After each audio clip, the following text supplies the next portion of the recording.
Hello, Adam Howdy. and Daniel. Is it Daniel or is it Dan? Either or is fine. Follow your heart. We Dan all night and offend you. Guys, Adam and Daniel from Girl Band, thank you very, very much for being here with me tonight. And welcome to Goth Kitchen. So I'm in sunny Southend in really cold Essex. Nice. It's been lovely and blue sky today, but it's been absolutely fucking freezing, which has been quite frustrating. I'm in my kitchen and I've shut the window and I've kicked the cats out. Otherwise, we literally would have cats walking in front of the screen all the time. Yeah, it's fun the first time they do it. Put it that way. So, thank you very much for joining me tonight. First of all, I'm going to go round. Daniel, you can go first. Daniel, where are you? How are you? And what have you been doing today? I am in my apartment in East Wall in Dublin, which is actually oddly enough about a 5-minute walk away from where we rehearse normally. I'm grand. I'm doing good. I have had a pretty quiet day, as one can imagine. At the moment, I woke up and played FIFA. Went to the shop. I just cooked some dinner for me and my girlfriend there a while ago. And that's about it. Daniel, when you play FIFA, what team do you play as? At the moment, I'm actually I was playing as St. Patrick's Athletic, who are my boyhood local team, who on FIFA are fucking terrible. So it's like we're like a 1-star team on FIFA. Otherwise, like normally, if I'm going for the big leagues, I'd be playing as Liverpool. But I have a side managerial career at St. Pat's, which I started because there's nothing to do at the moment. Because you had all the time in the world, yeah. Yeah, exactly. Absolutely. So St. Pat's are going to win the Champions League. Yeah, you will. Yeah, you'll play your team. Yeah, they will eventually. It was a matter of time. Adam, same to you, mate. Where are you? How are you? And what have you been doing today? I am in my attic. I'm back in college, so I'm in my parents' house. So I'm in Ballantyre, which is South Dublin. And I was in college today, and I took my dog for a nice walk, and that's kind of it. So I'm studying computers, so I don't know if anybody out there has done the deep nerdy beginnings of computer architecture and operating systems, but that's what I was looking at today, which is it's brilliant. It's very interesting, but it's very complex. So I have an exam in like 2 weeks, so I kind of have to. I'm trying to keep on top of that. Good luck, mate. Good luck. Thank you.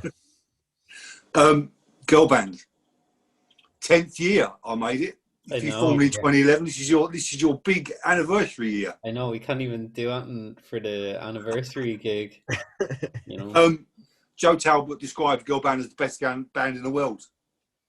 That is very flattering and very good. He's very kind. Yeah, absolutely. Now I've asked him more than once who, if you could be the singer in any other band, who would it be? And it's always Girl Band. So it's high praise. You're a good band. Thank you very much. Adam, if anyone's watching this that's never heard of Girl Band, and I doubt it, can you explain to me the sound of Girl Band? Someone once said it to me is that it's organised chaos, and I think that might be more accurate than saying post-punk or noise rock, because it kind of seems to. We touch on a couple of things coming mostly from that post-punk world. But I think it's less uniform than that. So yeah, that's kind of how I would try and describe it to somebody who doesn't have a clue about either of those genres. Organised chaos with a sort of a touch of techno sort of thing going on. Yeah, absolutely. There is the post-punk thing. Tagline is too easy to use for me. It's, I find it kind of funny. It's a bit of a kind of a catch-all, I guess. Yeah, it's anything after 1982, surely, is classed as post-punk. So that covers a lot. Yeah. I want to take you right back to the 10 years ago. Really, if we're on a 10-year anniversary, let's go back 10 years. Where did you two meet? Me and Adam. Yeah. Oddly enough, we met in this very studio where we recorded our first album. I think that was the first time we met, and I was interning there. And I was actually friends with Adam. Was in another band and they were recording, and I knew was the guitar player in that band. We were mates, and they were in recording with Liam Mulvaney, who has worked on some of our records, and I interned and learned my trade off Liam as an engineer, and he was the drummer, and we met there, and I poached him. He was like, it was only a couple of months before we started the band, like before he joined the band and stuff, because we were looking for a drummer at the time, because Dara used to play drums in our old band. Me, Al and Dara used to be in a band together, and we were looking for a drummer because Dara wanted to sing. It's like, well, I met one the other day, and then that was that. And he'll do, and he agreed. Thankfully, he agreed. Yeah, I know. So, the Harrows, you mentioned the Harrows, your old band, your old school band. Yeah. With the three of you, Dara on drums, like you mentioned. I listened on YouTube today. I thought there must be something somewhere. There is. Yeah. And you basically a Strokes cover band. Yeah, pretty much. Yeah, it was total like of the day indie rock, like Strokes, Arctic Monkeys, and all that stuff. I think a lot of bands in that time, they either wanted to be the Strokes or wanted to be Radiohead. Yeah, that was the choice. Yeah, pretty much. So, as was the style at the time. How old were you when you formed that band? I think I was like 16, 17. Like, we were still in school anyway. I think I was probably about 17. Yeah, when we formed that band. So, girl band formed in 2011. Mm-hmm. How long when the Arrows finished? When you when you just realised that we need to do something else? Yeah, pretty much. Like, it kind of fell apart in a way. Just like, while our singer, who was in the band, just like, it kind of wasn't really where he wasn't really that in. He went on and ended up doing acting. He's actually a really good actor. Okay. He's still mates with the other lads. He just like wasn't really that interested in it, basically. And so the three of us were like, oh, we still want to do stuff together. And then we were trying to get a band together. We actually played one gig with this other guy singing, and nothing ever really came of that. And so we knew we wanted to do music together. And even when we were in Harrows and stuff, I think we all listened to kind of slightly more left field music than what we played, really. Like, still like the Strokes, and I still to this day, like a good Strokes record as much as the next guy. But like, the music taste was probably a little more eclectic than what we played. And then me and Al started getting into effects pedals and stuff, and we knew we kind of wanted to do something a bit weirder and a bit heavier. Because I was always, mad into, like, especially around that age, like, mad into like Sonic Youth and stuff like that. So we knew we were going to do a band together. And then Dara and Al, we were looking for a singer for ages, and it wasn't happening. We couldn't find anyone. And then Dara and Al went to visit. A mate of ours went to Leeds to go to college, and they went over and visited him in Leeds, and they sat up all night drinking, playing these stupid songs. Then Al calls me when they get back, and it's just like, oh, do you know, Dara's actually like pretty good. Like, maybe we should ask Dara, does he want to sing? Or because I think we had an idea that, like, because Dara's always really good at writing melodies, and we were like, oh, maybe we'll get Dara to write the melodies, but he'll play drums and me and Al will sing, which would have been not good. So all this really worked out, and they're like, oh, Dara, maybe do you want to sing? It might be easier to find a drummer. And he's like, yeah, I love that. That's really what I want to happen. But he made us promise that if we find a drummer who's better than him, and it turned out that he's shit at singing, that we have to promise to not kick him out of the band. Yeah, that was one of my favorite things about that. Yeah, it's such a vintage star. Did you know that deal, Adam, when you agreed to join? I didn't know that deal, no, but all these things come out of the woodwork when you spend enough hours sitting in a van together. Yeah. So it was funny, even when you came down, Adam, it was like, because it was the first time me or Al had heard Dara sing before, so we were mostly shocked by that. It was like, oh yeah, he's good. that's grand, no problems there. He can play drums, but like it was just like I've known Dar since I'm like 13. I hadn't heard him. I was going to say when his vocal is something that I don't think anyone else has got. It's completely unique, I think. So when you stood in that rehearsal studio and heard him belt it out with a mic in front of him properly for the first time, it must have been something quite special. Yeah, definitely. Well, it took me by shock. We used to rehearse him in a shed in my ma's back garden, and it was there, and it was In My Head was the first song we did. As well, very, very close quarters. So Dara started just going for it, and you get everything out of it then, because you're not, it's not someone sitting on the other side of the room or standing and doing their thing into a mic. You're in his face because he can't go anywhere. Yeah, it was our first single, In My Head, was the first song we played, as far as I remember. Yeah. We already had that song kind of written. Yeah. We had the drum beat, Dara wrote that drum beat, and it's like, I'll play this, and then he, it's like... Because it's such a, I mean, compared to your school band, the Harrows, it's such a huge, great change of sound. Yeah, it's night and day, Massively. Dara's vocals obviously play a huge, great part in that. But obviously, by the sounds of it as well, all the effects pedals that you guys must have bought over that very short period of time. Yeah, it was a couple of years, because I think the Harrows broke it up in like 2019 or something like that. It was like in our first year of college, and then it was 2009. Sorry. Yeah. In our first year of college, and then and it was about a year and a half between the two when we were trying to just get something together. And we knew, like, our main criteria for like the new group or whatever was, we didn't really know what we wanted to do, but it was just like, okay, just do something like the opposite of what we were doing before, and that was the only thing we really. If we had a plan, that was about it, Yeah, that was the brief that I was given when I joined. It was like, we don't want to be that, which was pointing at all the indie guitar band things at the time. Yeah. Just, it wasn't that we want this, we just don't want that. So that leaves things very, very open, which is, we evolved quite quickly after the first, was it 5-6 songs on France 98, and then 3 singles beforehand, of which one of them featured on things. So it was like first 10 songs, and then things started to really shift. We'll get to France 98 in a minute. Were they the first songs you wrote as a band? First songs we had was In My Head was one of them, which was the first single we did. It isn't on streaming, but it's on YouTube. That was one of the first songs. There was one of the songs on France 98, which is the second one, which we'd played a version with that one other gig with a different singer guy. We'd kind of like half written the song, but then we ended up finishing it off when Adam joined the band. And then there was a couple of others that we never recorded as well.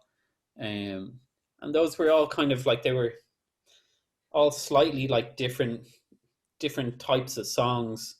I remember we had not an argument, but we were trying to work out what should be our first single, and we had one song that was kind of catchy, but was a little more like our old band, or a little more like kind of like 90s alternative rockish kind of thing. Do you remember what's the name of that song, Adam? The B-side. Oh, In Halves. Yeah. And then we were trying to work out between that and In My Head for the first single, because they're like, In My Head was like the weirdest song that we had, and we were like, oh, we should do that as and then we ended up doing our other song. It was a bit of we kind of drew a line in the sand for ourselves, but it took a while to figure it out. The first batch of songs was like, genre wise, it's like, oh, they're like, even second one on France 98 is a bit like, okay, they're like, see, you say that derivative or whatever.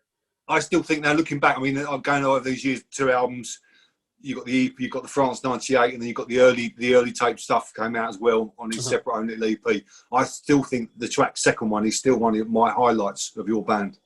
Oh, that's great! I honestly do. Songs we did. I listened to it again today, and it's fucking fabulous. It's a fabulous track. It really is. I feel self-conscious about it because it's like the kind of like such a like typical krautrock bass line thing, It's like it's a great bass line, and the drums in it. There's a lot of rims on it. There's a lot of rim on it. I think, rightly. but then Dara's vocal towards the end just comes alive again, and it's a fucking great. You should need to do it live again as a request. It's a fucking tune. It's a really wonderful tune. So going back to those early rehearsals, how long after you standing there in the shed, so you speak, and your Dara's got that mic in front of him, and Adam sitting behind the kit? How long was it after your first rehearsal? Did you go and do that on stage in front of an audience? A couple of months. Yeah, it was pretty quick. First gig was in the basement of a record shop called The Rage, where we've done our sort of signing things on the album release day stuff. That was terrifying for Dara, and then just kind of nervous for us because the way it was, there was just this small raised section at the back of the basement of the shop, and then immediately the entire audience, and because the lads all had loads of mates from school that had seen Harrows, and Harrows had a bit of a thing, and then there was just the musical spillover from all of that. The room was packed, so Dara was this close to 10 friends, his first time singing in front of an audience.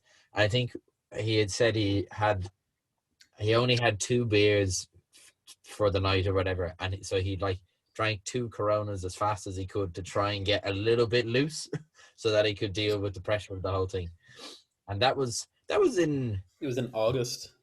That was in August. Yeah, I think we just kind of rehearsed over the summer. I'd say it was only 2 or 3 months or something. It was pretty quick. This we August had the bones of a few songs anyway, because we'd been working on a few bits with Dara on drums before we got to sing, before he started singing. Okay. We kind of had a few little ideas, and then Adam joined, and it went from there. But we did kind of the basis of maybe 5 songs or something like that, pretty quick. So this was 2011. So the following year, 2012, that's when you recorded France 98. I guess so. It's funny that it all kind of how do you record that live? Yeah, we did pretty much. We did In My Head separate, and we done it to a click track, and then it was why does this sound weird? It didn't sound like what we expected it to sound like. And then on France 98, I'd kind of a few more months of I'd started interning in the studio, and I'd gotten a little more comfortable with that. So by the time France 98 came around, it's right, let's just do it. We can just do it ourselves. And we, in fairness to Liam, was always really generous with the studio time, because we'd no money or anything. He'd give us for practically nothing. So we were actually allowed to kind of just get in there and just kind of get on with it, Find your feet. Yeah, exactly. Right. So did you got a lot of bands that will rehearse their arse off completely until they get comfortable enough to want to go and show a crowd? But then you've got other bands out there that will just gig religiously and learn their trade on that stage in front of people. How was it for you? Bit of both, really. I think, because we'd all performed before that band, so there was less of a,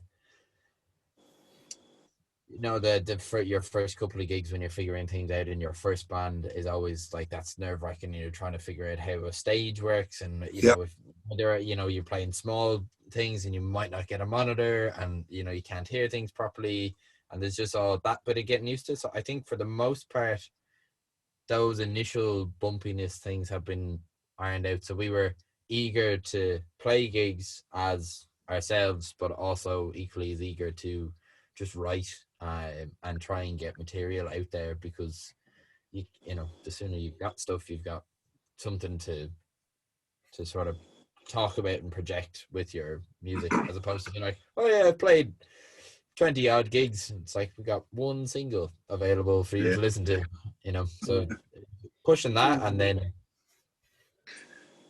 when was your first gig outside of Dublin? It was in Limerick anyway. It wasn't too far away. We always kind of wanted to start playing around. I think even just to go back to what you were saying before, even shortly after we did those first few gigs and stuff, we'd there was a rehearsal place after opening in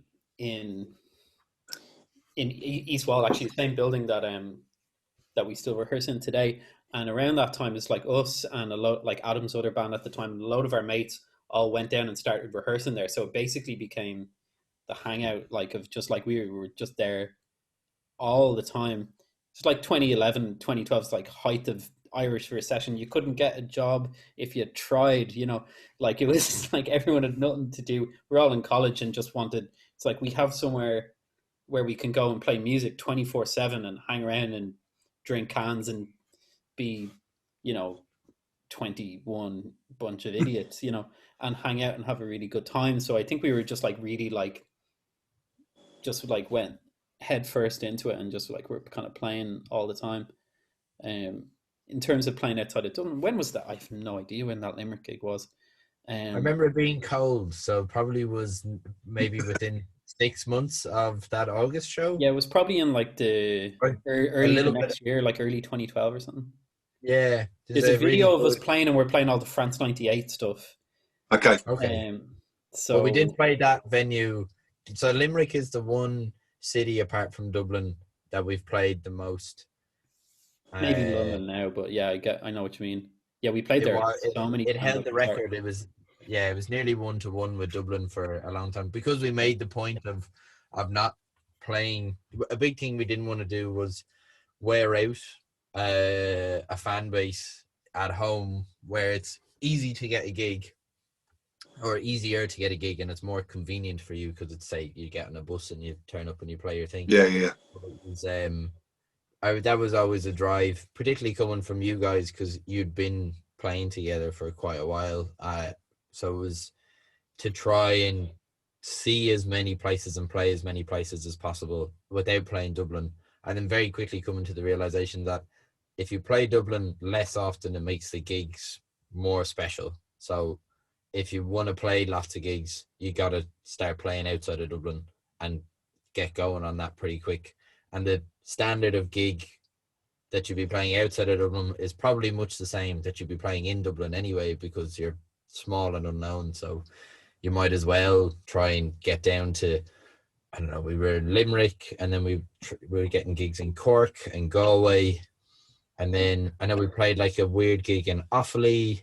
And I'm trying Belfast to think. and stuff. You know. When was your first gig in England? It was just. Are we waiting years after that? It was after France 98. It was in the Notting Hill Arts Club. It was probably the following year. When did France 98 come out? 2012. 2012. So I think it was in around approaching summertime 2012. Okay. I would say so. Unless if it came out in late summertime, or if it came out in late 2012, it was after it anyway. I can't remember when it actually came out. But so 2012, 2013 was just rehearsing, gigging, getting your places out there. Yeah, pretty much just writing songs. Yeah. Because we tried to book a tour in the UK after France 98 came out.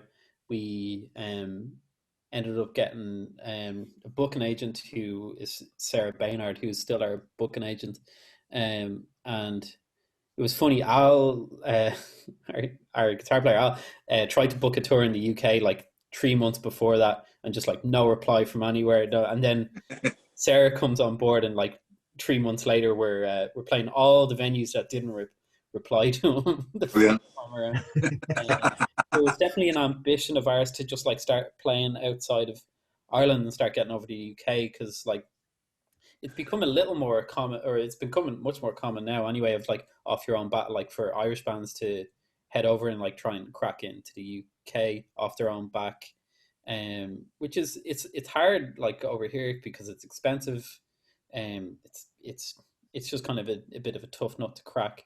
Yeah. But, so lots of bands, like especially like bands we've been growing up with, definitely play around Ireland, and that would be grand. But we definitely didn't. There was others who didn't do that, of course. But like, you know, it was a real thing of like, okay, we don't want to be. Here they are on Saturday night in Whelan's for the 500th time.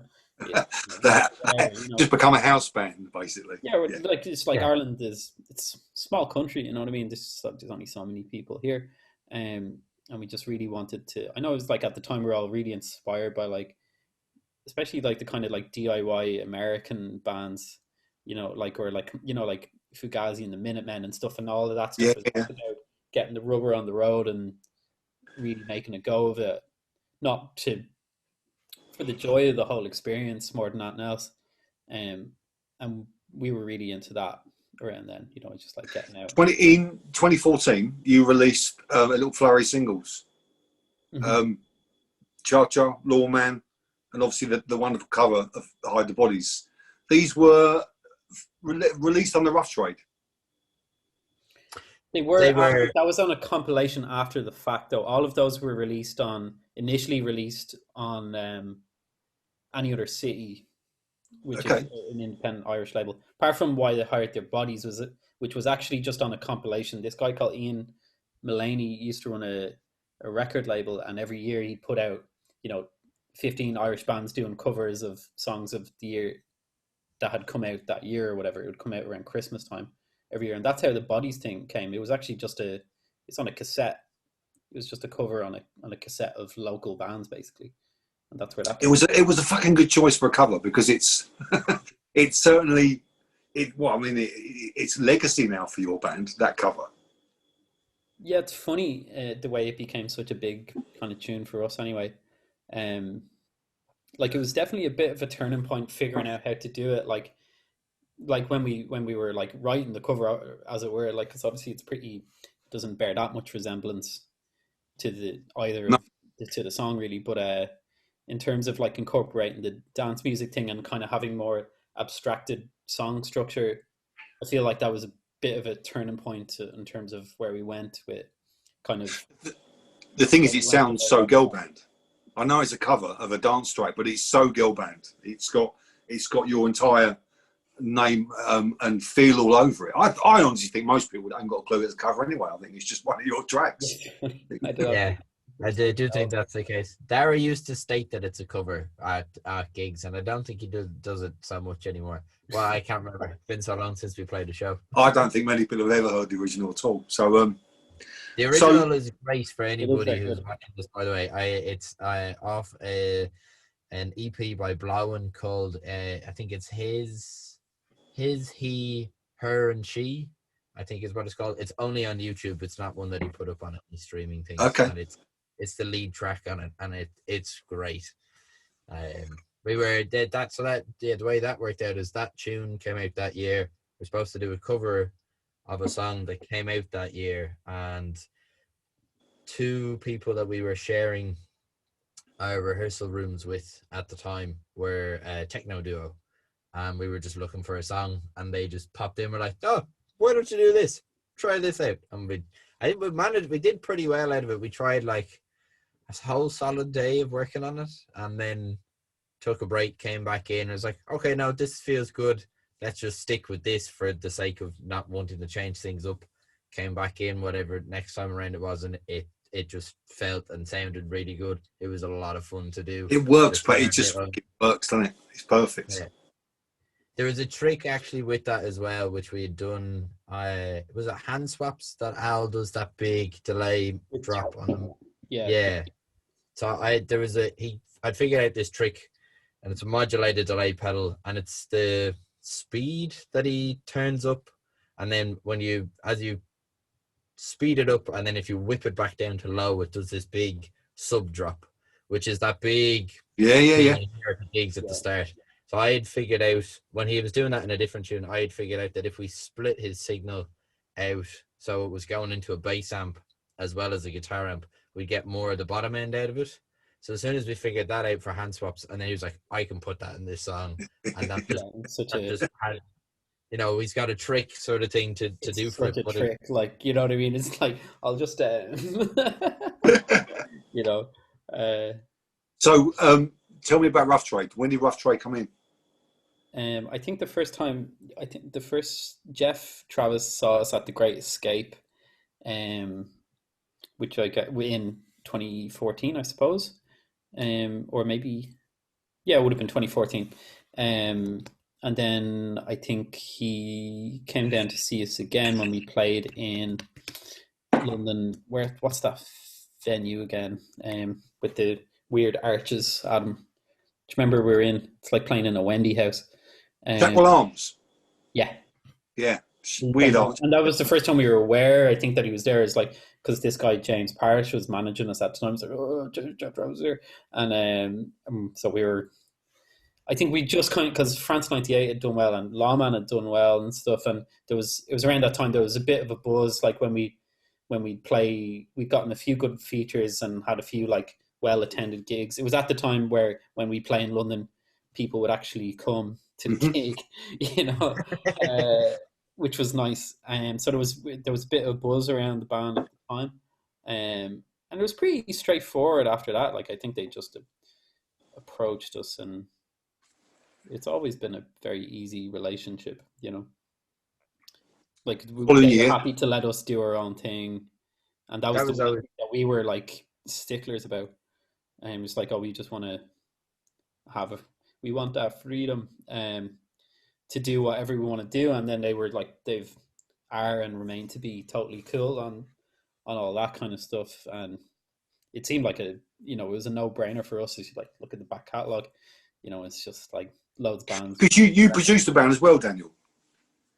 Kind of like, it's like the band basically produces itself, really, you know, in a sense. Like we're all equally as pretty opinionated, like in terms of like if there's someone pressing the button, like I work as an engineer and a producer, so I, you know, a lot of the knob twiddling falls to me, and the experience of making records or whatever. But like in terms of like the producer's a weird term in that sense, so I feel weird about, you know, I don't feel like I've much more credit outside of technical aspect, you know, in terms of people, you know, we all hear sounds in our heads and stuff, and obviously I'd have more suggestions in the studio or whatever, just because I, you know, in terms of like mix stuff, or we should record it like this or what have you.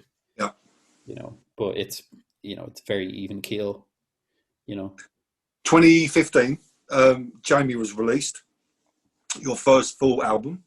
Mm-hmm. Was that recorded as an album? Were they? My point is, were they tracks that you'd been writing historically over the years? No, it was kind of like our live set at the time. Pretty much with all of our records, we've like, you know, we don't really write much spare material.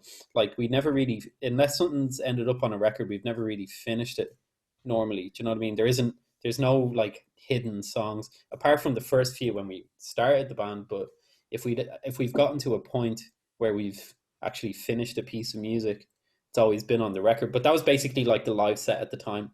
We went in and recorded. When we recorded that, we'd just gotten back off the first time we went to America, and we'd gotten back and we went straight into the studio. I'd say we tracked about 75% of the record in like 2 days, and then before the jet lag caught up on us, because we were like went in and we're like and then we spent like 3 weeks like barely doing anything, like really just like arsing around quite a bit. And it's like, oh god, we should really finish this up. But we knocked it out like really quickly, and then went to the pub for a few days. So those tracks, I mean, tracks like Paul, and Blue and Pairs for Lunch and stuff that are just huge, great tracks. And wherever you go now, club wise, gig wise, etc., before and after a gig, they get pumped out absolutely everywhere. Because girl bands sound fucking great loud. There's one thing you need to do with girl band. If you've got on your headphones, it has to hurt your ears. If you go and see them live, it has to hurt your ears. It's all quietly, it doesn't work. So that's why whenever I go anywhere now, girl band are there on the PA somewhere. So those tracks like Blue and Paul and Pairs and stuff like that, you've been playing them for some time before that album. Except Blue, we'd never played that live. We actually we kind of finished writing that in the studio. That was the only one though. No, Texting an Alien and that we finished that in the studio. And I can't remember if we had performed in Plastic very much, and I think that got tidied up in the studio. But Texting an Alien was a big one. That's the first time we ever had double track drums, and that was because we had the great benefit of bringing a friend of mine in to tech the drum kits, and we set two totally different drum kits, and I sat there playing one of them for a sound check, and then he sat down at the other one and played at the same time. and everybody went, "Oh, Yeah. that's Do it again. that's the trick for this one." Yeah. We like this. Before we move on, I'm just as a Yeah. fanboy, I'm going to tell you that I have 125 songs tattooed across my arm. I've Various heard about songs, this various tattoo, regions. yeah. Baloo's on there. Thank you very much. Oh, cool. Somewhere. Very And flattering. Paul, really small. Paul's there as well, but I just need to let you know that. How long did you tour that album for? Not long. There was like I'm sure you're aware, we've like cancelled more tours than we've had hot dinners over the years. So that was a relatively short album tour. To which Did you go abroad with that album? Sorry? Did you go abroad with that tour? Or was that just purely Yeah, we UK? we made it to, we played a bit of Ireland, a bit of the UK, and a bit of Europe. Okay. But that's a long story. Yeah, no, I mean, yeah, absolutely. You've never shied away from telling various different reasons why the band sort of like went on the back burner, so to speak. But 4 years was a long time between one album, the first album. Yeah, it truly was. Like, we're kind of slow at writing songs at the best of times, but yeah, we definitely had a like bunch of roadblocks that people have a certain amount of awareness. You know, everyone kind of knows the rough story there. But like when we got back, even when we were getting back into the talkies, I think we were just so happy to be playing and stuff, you know, even like, because we'd written about half of it, maybe kind of half of it before we stopped for about a year. And then when we got back, we kind of got reconvened in like the February, and then recorded it that October time. And we're actually very prolific by our standards, by our glacial standards, around that time, which was really lovely because we hadn't played. It was funny. It's like day one, it was like 10 minutes. It felt like 10 minutes had gone by the time we plugged in, which was really nice. It felt like you'd never been away. Yeah, no, it was fine. Like, we've all been at it for so many years, and I think everyone was just so happy to be there, that it was just like enthusiasm trumps. It was always going to happen, album 2. Yeah, that was never in question. Like, we just had to wait until it was feasible, you know. Yeah. And there you go. So that album 2 arrived 2019. Was it 2019? It was 2019. Mm-hmm. Only a year, I say last year. It's not last year at all anymore, is it? It was the year before last. So the talkies finally arrived. Huge, great reception the album received. Yeah. We actually, myself and Daniel were away recording with another artist's album when Shoulder Blade was announced as a single, and that sold out in the day in terms of pre-orders, and nobody had heard the song before. Yeah, it was really surreal. That's a good feeling. It was pretty touching in a way. That was unbelievable. We couldn't get over. We got a phone call then from Al. We were in the opposite end of Ireland, and it's just like, the label want to press more. Are you okay with that? It's like, yeah, sure, it sounds good. Yeah, it's really nice. Like, it was like, even, you know, that amount of time goes by, and it's like, from our perspective, you know, it's like you just can't really gauge. It's like, God, I hope people are still interested. You know, you know, I think for me, I mean, as a fan, as a punter, I think I found the Jamie album. When Jamie came out in 2016, so probably the year after that is when I became aware of it, and I think a lot of people did. And I think it's a lot to do with those, like I say, those gigs, those PA systems and stuff. There were certain tracks of yours that you would just, people like, what is this? And it was always there. Girl band just got mentioned more and more over the course of that time. So by the time you announced that new single, that comeback single, for want of a better word, people were fucking biting for it. Totally. And we were pretty lucky in a sense, like, even like, I think in the interim, it's like, if like two good examples, like bands who were like roughly down the same neck of the woods, like Idols and like Fontaines, who had like done us a great favor and a bit of free PR, really, because like both of them blow up and get really big, and like had mentioned us plenty, which was for like, to be like getting a like compliments from other musicians is like pretty much like it's always very gratifying. so that was really helpful, to be honest with you. You know, this like kind of kept we like still being discussed, and I think it kind of grew in stature a little bit in the interim, which was a surprise. I was totally unaware of that aspect of it at the time. So that was nice. And the tour was announced around the same time as the album was announced, and pretty much sold out in most places. Yeah, it was pretty quick. Yeah, I think the American ones were slower, but that's, I mean, we're pretty small over there. What do you, when you saw America, what do you rely on in America to get you out there? Radio play? No. I have no idea, actually. Yeah. Because I always wonder, because it's so fucking huge, and yeah, so many places to go for entertainment. I wonder how people discover bands. It's probably just like Spotify, probably. It's probably just like it is over here, word of mouth and people gabbing in. There's certain streams, like I know, like we did that KXP thing, and I think that helped, you know. But that's as much as an international thing as it is American. Yeah, I don't know. I have no idea. I don't really pay attention to that kind of stuff too much personally. Just happy. People travel for gigs over there though as well. Like you get, you know, if you're not going to hit up the area, they'll drive. I mean, some person drove. I think did someone drive from Toronto to the Chicago gig? Yeah, stuff like that. Just mad. Yeah, they will. I've spoke to Idols fans in America, and they'll think nothing about getting in a car for 9 hours. Yeah, you can't even drive for 9 hours in Ireland. Like it's. Yeah, exactly. I mean, this is how lazy I am, because I'm 45 minutes away from London on a train, and some nights I'm like, it's too far, I can't be arsed. Yeah. And they get in a car for 9 hours and think nothing of it, because that's their local venue. Yeah, I know. Dedication.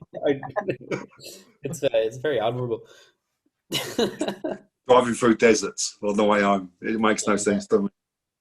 So I got to saw you on that tour, Electric Ballroom. Oh, cool! Yeah, wonderful. It was a good gig. Yeah, this is my only problem with that venue is it's never loud enough. So when I finally got to see Girl Band, I wanted it so loud it was going to hurt my ears, and it didn't, and it was really annoying. Band sounded great. No, absolutely, it sounded great. Just fucking turn it up a little bit. Soundman wasn't having it. We asked, but he wasn't having it. So. He's actually our own sound man who he tours with us, and he does. He's very experienced in terms of PA systems, and the system that they have in there is just this old school style where you stack everything at the front and you've nothing back to help boost it. And what he didn't want to do is he didn't want to have the guys that were standing 3 feet in front of the speakers getting hockeyed out of it, that they were loud. So he was trying to strike a balance. And he mentioned it afterwards. There was quite a few people saying it wasn't loud enough. Like, what can you do? It is what it is. No, I do, absolutely. It is what it is. But it's I just wanted it loud. Next time. I think sure. Gala did a better job of that. That was the one we did before Electric Ballroom in terms of size wise. I think that was our last big London show, and that covered the noise issue quite nicely, I believe.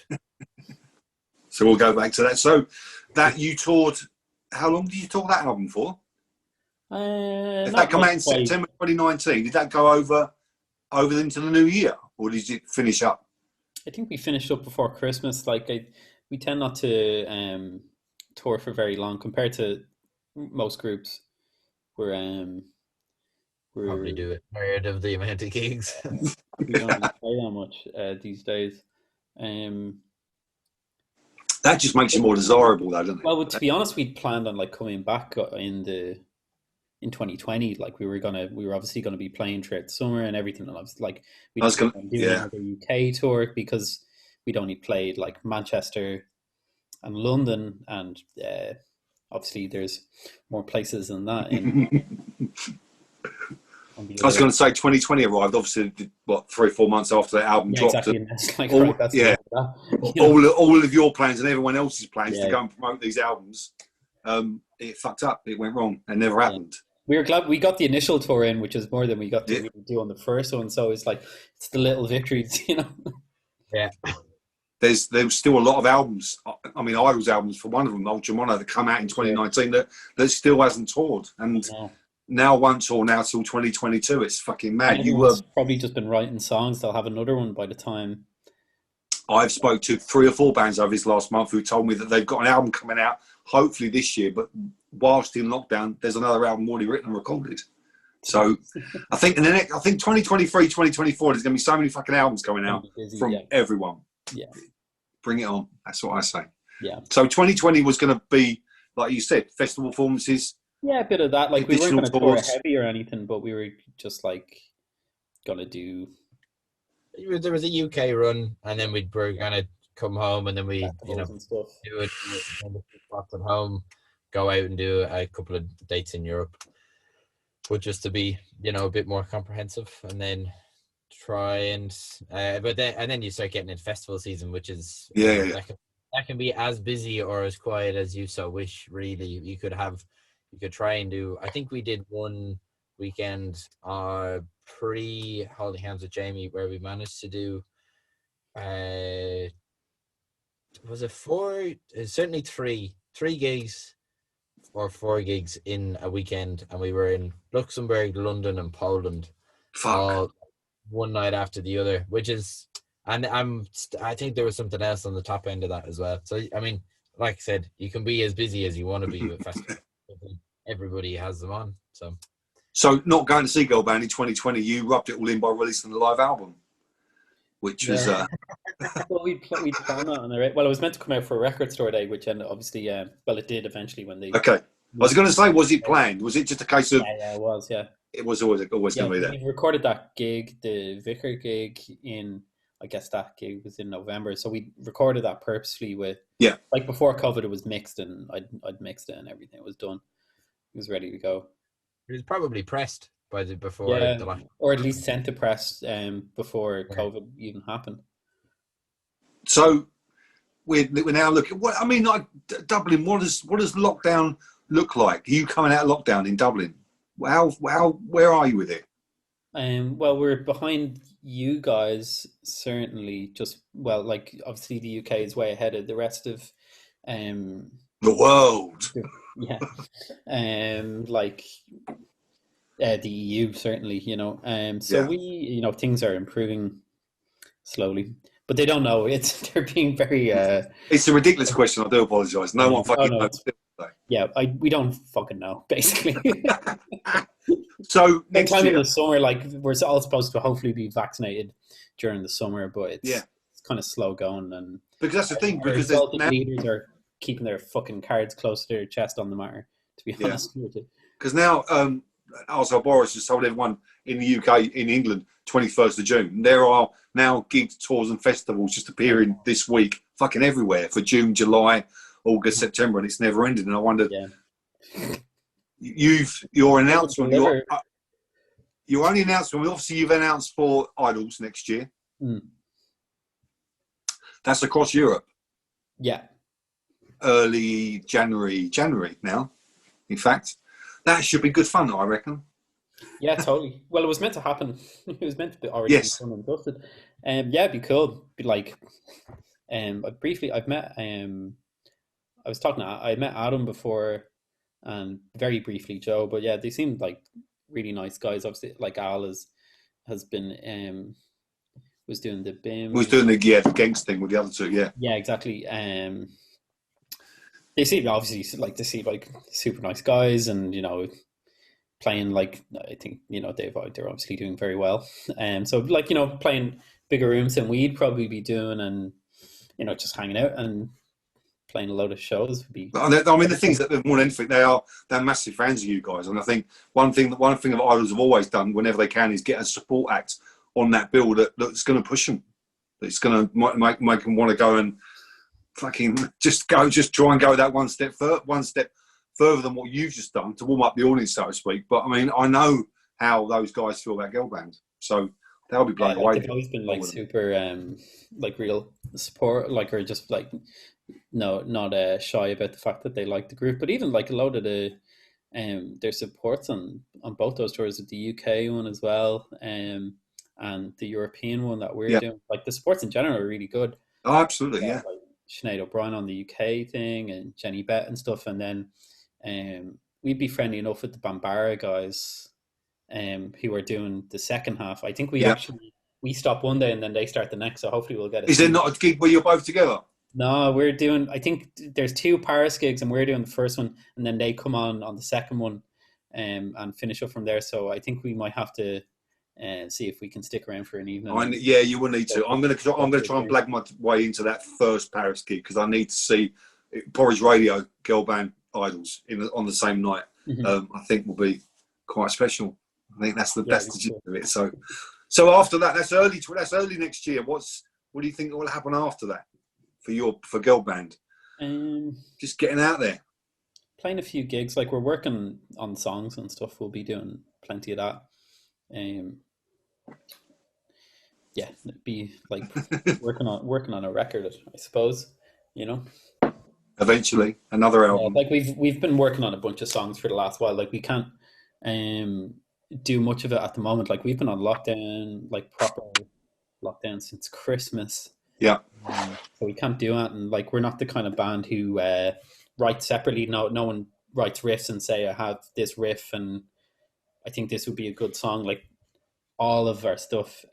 I think the last time someone had a riff was You're a Dog off France 98. Like everything since then, since around France 98 has always been everyone in the room. Okay. So we can't even try and write separately, really. We have like weekly meetings where we're like, oh, is everyone?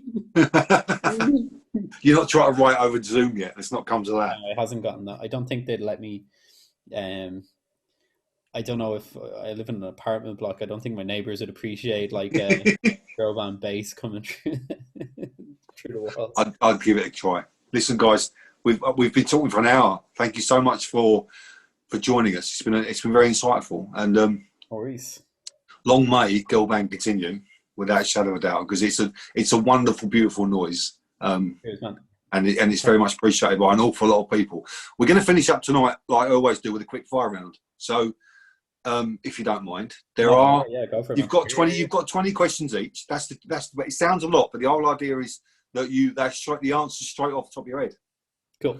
Unlike Lee from Idols, where he takes about 10 minutes to answer each question, so where it should be really quick, can take about an hour with him. So, if you're ready, Daniel, I'm going to start with you first. Okay. What's your favourite girl band song? My favourite girl band song?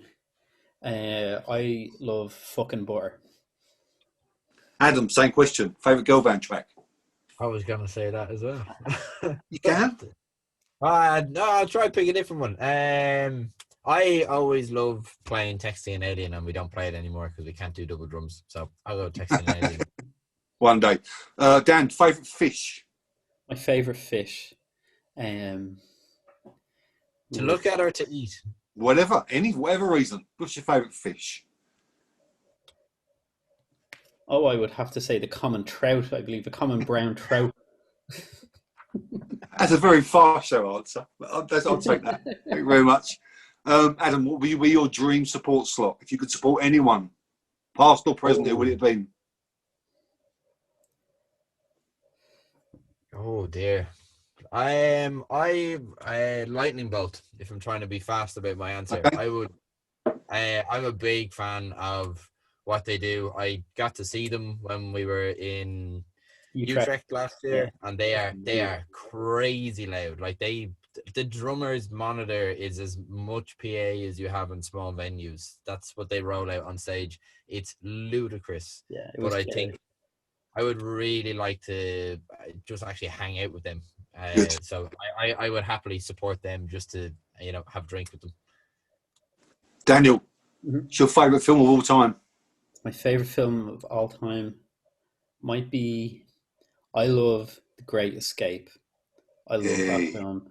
Yeah, very much so. I watch it at Christmas time. Good stuff.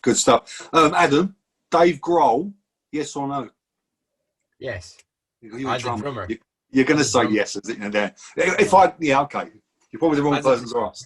Like, if he plays songs for the deaf, that's Dave Grohl drumming on that album. Okay. So, I mean, if you're talking about a rock drum album, that's probably in the top 5 for an awful lot of people for anything post 1979. Daniel, favourite foot? My what? Your favourite foot? You got two. Which one do you like the most? Oh, right foot scored me most goals as a kid. Hey. Adam, what's the top of your bucket list? Skydiving. Ooh, careful with that one. Daniel, the best album ever made is?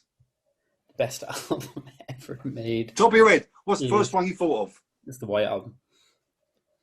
It's a good answer. It's a good answer. Adam, what would be your superpower?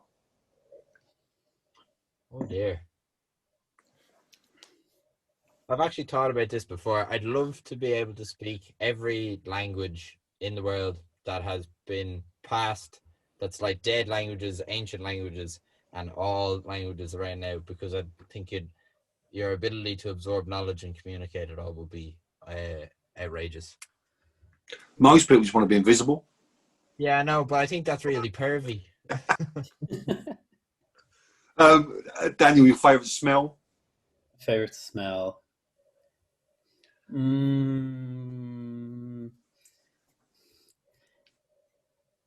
Our old manager James Byrne uses this deodorant from Lush, and it's like the bar of soap stuff.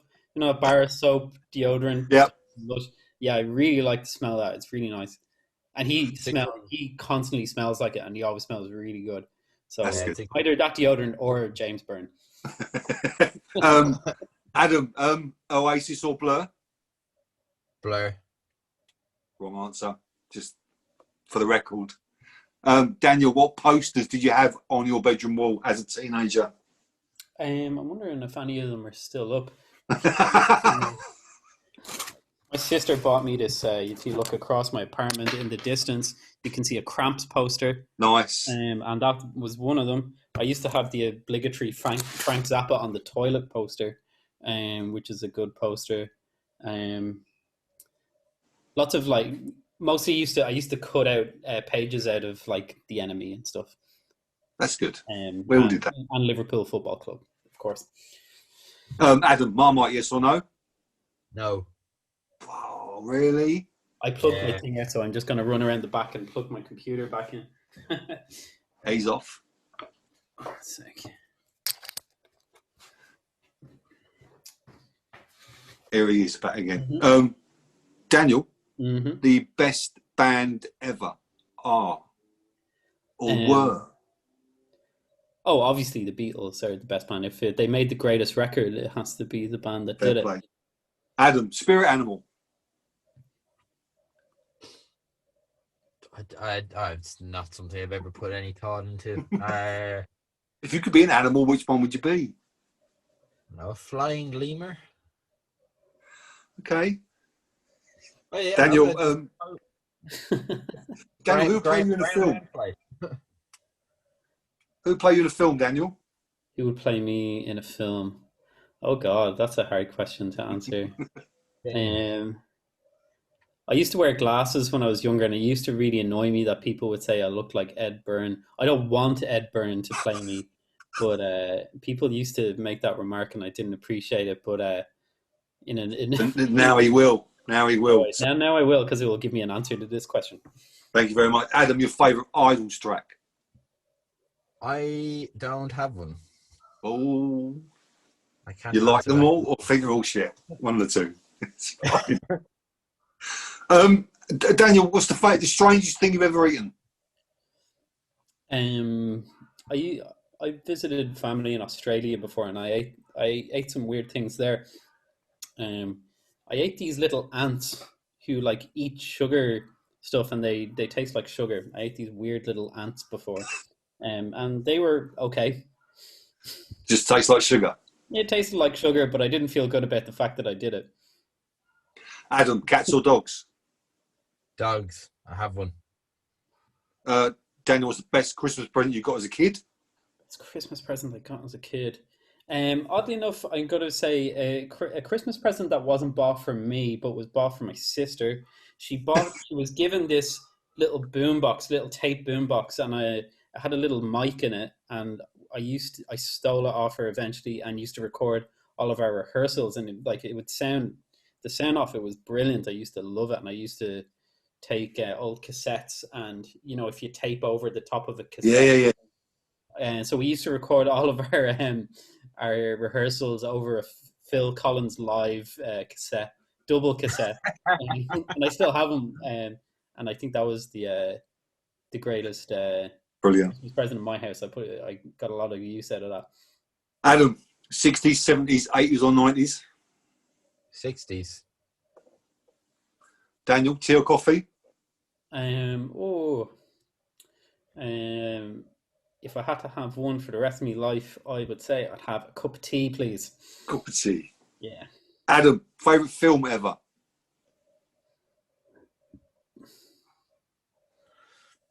Matrix. That's a hidden secret. I don't know. Or what film have you watched more than any other? Probably the Aristocats from Disney. Nice. Great film. Daniel, superpower. It's a good film. I mean, the music in it is very good, so I'll go with the Aristocats. Okay, thank you. Daniel, superpower? Superpower. I would love to be able to teleport. Terrible timekeeper, and it would really help if I could teleport. It would. Adam, who would play you in a film? I go Ryan Gosling. I kind of like him. He's kind of goofy. Daniel, Marmite, yes or no? Oh, no, thank you. She's not going. I used to see. I used to like your band. Now, the Marmite's come between us. Yeah. Adam, the best album ever made? I would have to go with Remain in Life, Talking Heads. Oh, yes. Classic one. Daniel, Oasis or Blur? Blur as well. 13 as well. 13 era Blur is the best iteration out of either of those bands. Adam, the strangest thing you've ever eaten? Apart from your pen. Yeah, sorry, I'm shooting that right.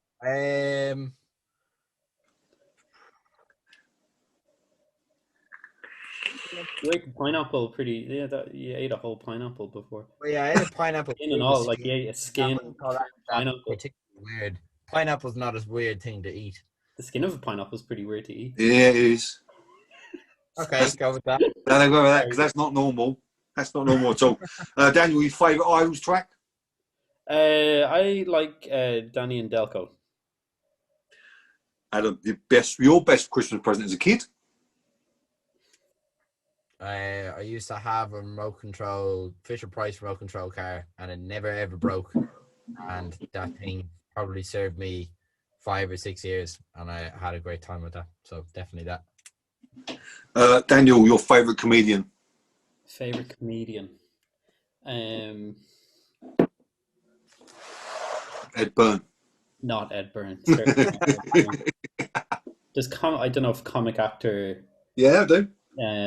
I've been rewatching The Tick of It, and Peter Capaldi that's one of the greatest comic acting performances.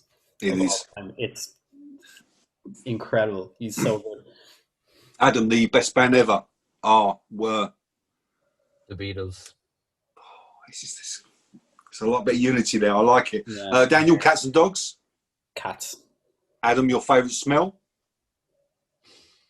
Sandalwood incense at the moment. Nice. Hippie. Daniel, your dream support slot? A dream support slot. Who would you support? Anyone? Past or present, who would it be? You can't say the Beatles. No one can support I won't say the Beatles. They stopped touring and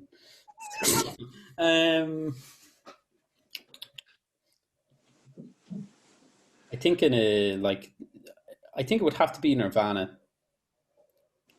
It's a bit of a simple answer, but I think it would be. I was lucky enough to see them twice, and they were, yeah. Oh wow! Boom. But one of the gigs was awful because Kurt was being Kurt and just dreadful. But one of the Brixton ones was particularly special. Yeah, that's because I'm old. One of the blow people away live bands of all time. Yeah, absolutely. Adam, your favourite comedian? I have been recently enjoying Dave Chappelle's new stand-ups, so I'll go with Dave Chappelle. I don't really have a favorite comedian. They change all the time. They do. Daniel, your last question. And thank you very much for your time. Daniel, describe yourself in 3 words. I could describe myself in 3 words.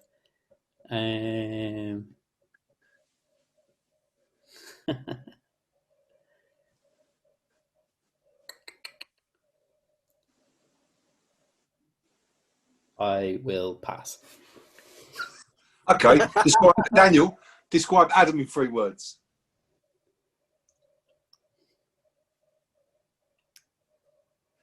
Very, very helpful.